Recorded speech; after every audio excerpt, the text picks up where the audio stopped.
pagi sobat Radio WHS dimanapun Anda berada. Seperti biasanya di Sabtu pagi saya live untuk aktivitas sehat, mulai dari bangun tidur setengah 4, tadi subuh ikut kajian, sarapan pagi sama teman-teman dari kajian Sabtu pagi.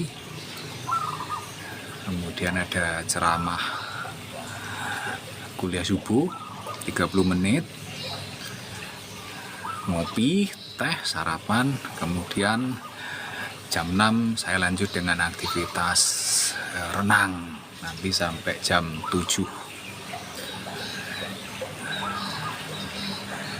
Renang ini olahraga yang sangat baik untuk kesehatan dan relatif minim resiko dibandingkan olahraga yang lainnya. Resikonya cuma satu, tenggelam atau kram. Jadi memang lihat-lihat kondisi lah ya, dan keterampilan Anda dalam berenang. Kalau yang di kolam renang saat ini kedalamannya 1,5 meter ya. Saya sendiri 1,60, jadi nggak sampai tenggelam. Ya plus minus lah ya, bagi yang suka berenang tidak terlalu menarik, tapi bagi yang untuk relatif kebugaran cocok sih. Apalagi kalau lagi kita belajar itu bisa jadi tidak terlalu takut untuk memulai. Umumnya berenang dimulai dengan peregangan, kemudian pemanasan, kemudian baru aktivitas inti. Saya sih ngambil kategori low middle heart rate, artinya tidak sampai terengah-engah lah ya. Rumusnya 220 dikurangi usia misalnya 40, berarti 180 heart rate. Bisa dicek di jenyut nadi Anda atau pakai alat bantu jam atau pergelangan kontrol heart rate. Nah, berarti tadi 220 kurangi 40 misalnya 180. Saya biasanya ambil separuhnya aja, berarti 90 lah ya, 90 beat per second, detuk nadi per menit, BPM, beat per minute. Artinya kalau secara gampang Anda tetap bisa ngobrol tanpa terengah-engah, acuannya itu aja. Renang sendiri ada 4 gaya: gaya dada, gaya kupu-kupu, gaya bebas, dan gaya punggung. Di kolam yang tenang tidak berombak, saya biasanya 3 gaya itu saya pakai semua: dada, bebas, sama yang kupu-kupu sama yang punggung tidak. Karena kalau gaya punggung itu untuk relax mau selesai gitu, kalau gaya kupu-kupu relatif menguras tenaga dan mengganggu perenang yang lainnya karena percikan airnya keluar semua. Oke, kita mulai aja. Bismillahirrahmanirrahim. Yuk.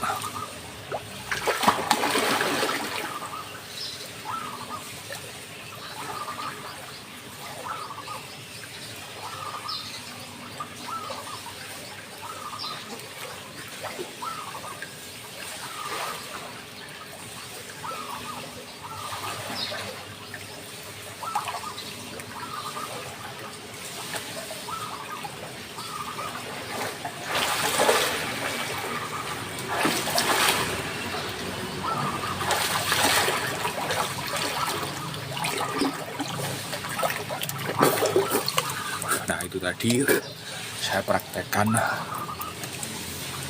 gaya dada dan gaya bebas.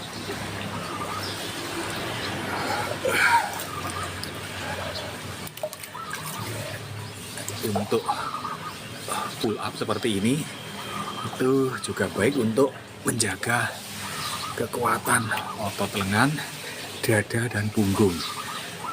Bagi yang pernah mengalami saraf low back pain, saraf kejepit, ini olahraga yang sangat disarankan untuk pegangan otot-otot di sekitar punggung bawah, sehingga biasanya dalam jangka panjang itu akan menata kembali saraf-saraf menjadi tidak sampai saling bersinggungan sehingga menimbulkan rasa nyeri. Oke, kita lanjut berenangnya.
Kalau Anda ikut seleksi Akabri atau Akmil, dulu tes renang itu wajib. Kalau sekarang sudah enggak lagi. Umumnya yang diujikan itu standarnya adalah renang 50 meter dalam waktu 2 menit. Gayanya bebas, asalkan bukan gaya punggung, itu yang dipersyaratkan. Saya pernah ngukur bahwa untuk 50 meter selama 2 menit itu relatif standar biasa saja, artinya tidak sulit untuk dilakukan. Bagi dulu kalau yang biasa dari kampung main di sungai, umumnya gaya yang dipakai adalah gaya bektang. Gaya bektang itu kepala di atas, kemudian kaki gerak dan tidak sampai kepalanya masuk ke dalam air. Relatif berat untuk dilakukan, nguras tenaga, tapi ya itu seni dalam berenang ya. Dan biasanya kalau dengan gaya seperti itu bukan untuk mencari kecepatan, meraih tempat yang harus dituju, tapi ya sebatas untuk having fun sama teman-teman. Oke, lanjut renang lagi.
Ngomong-ngomong berenang, saya jadi ingat saat dulu di Ambarawa, Semarang. Situ ada kolam renang yang sumber airnya alami, dingin sekali, namanya Banyu Biru. Itu kabarnya baik untuk kesehatan. Saya waktu masih di Ambarawa rutin seminggu bisa sampai 3 kali. Nah, heart rate atau denyut nadi yang low middle tadi itu seperti saat ini. Ini kalau diukur ya paling sekitar 100 beat per menit. Ukurnya bisa lengan gini. Nah, ini dipencet, lihat jam atau pakai gelang. Kalau secara kasat mata ya dengan ngomong ini masih jelas suaranya, tidak sampai terputus-putus, ya berarti ini middle low, sekitar 100, 110, 120 gitu.